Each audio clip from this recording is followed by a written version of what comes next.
Hello mga kakusina! Ako po ulit si Ate Angel ng Kusina ni Angel. And for today's video, tuturuan ko po ulit kayo yan ng another recipe na baka hindi mo pa nagagawa or nasusubukan sa iyong kusina, kaya panoorin ang buong video dahil madali lang po ito. So una, gagamit tayo nitong Tita Ellie coconut strings na meron 340 grams. Tapos po ilalagay ko lang ito dito sa manual food processor ko kasi po kung mapapansin ninyo malalaki talaga at siksik itong Tita Ellie na coconut strings. Kaya lang para sa ating recipe kasi kailangan natin yung durog mismo. Atakin lang natin to hanggang sa madurog po yung ating Tita Ellie na coconut strings.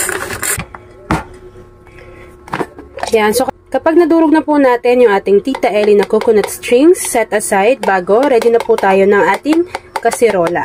After nating madurog yung ating coconut strings sa isang kawali, pwede tayo maglagay dito ng 1 can or 390 grams ng ube condensed milk. Tapos po, lulutuin lang muna natin yung ating condensed milk sa mahinang apoy.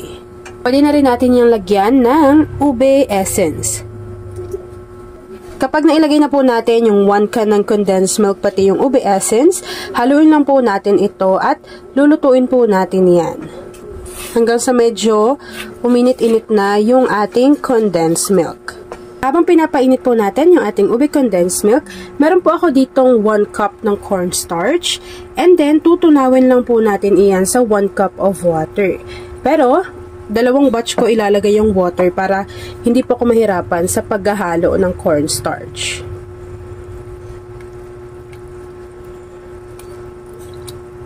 Ayan, make sure po na natunaw na maigi yung ating cornstarch. Pwede rin namang evaporated milk yung gamitin ninyo. 1 cup lang din para tunawin yung ating cornstarch.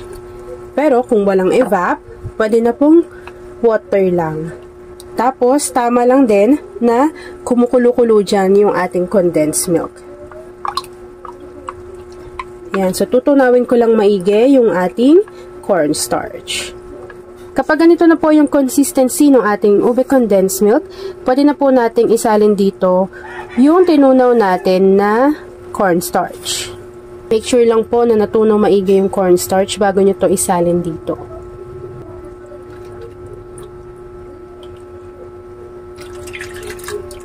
After adding ng ating cornstarch pati water mixture, haluin lang po natin ito ng maigi at continuous po natin tong hahaluin at lulutuin natin ito sa mahinang apoy hanggang sa kumapal na po yung kanyang consistency. Yung tipong wala na pong nakadikit na mixture dito sa ating kawali. So, inilalagay ko lang po yung dinurog natin na coconut strings.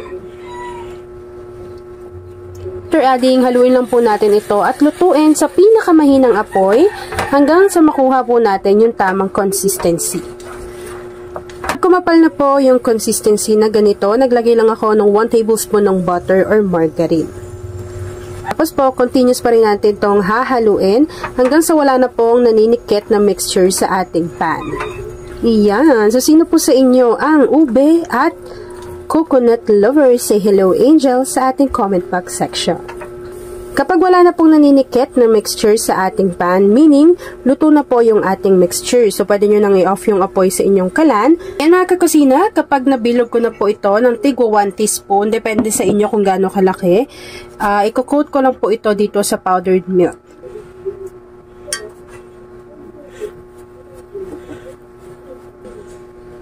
Ayan mga kakusina, so far ito na po yung nabilog ko na ating mixture.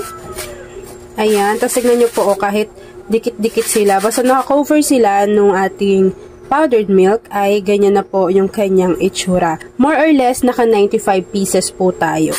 By the way, bago ko pala siya ilagay sa ating plato, papakita ko sa inyo kung gaano lang siya kadali bilugin. So, kumuha lang kayo ng 1 teaspoon, tapos ilagay nyo lang dyan, basta malamig na yung mixture. Tapos po, ganyan-ganan nyo na lang. Ayan. And then, ayan na. Tapos na. Basta makover lang siya, tapos malamig na yung mixture.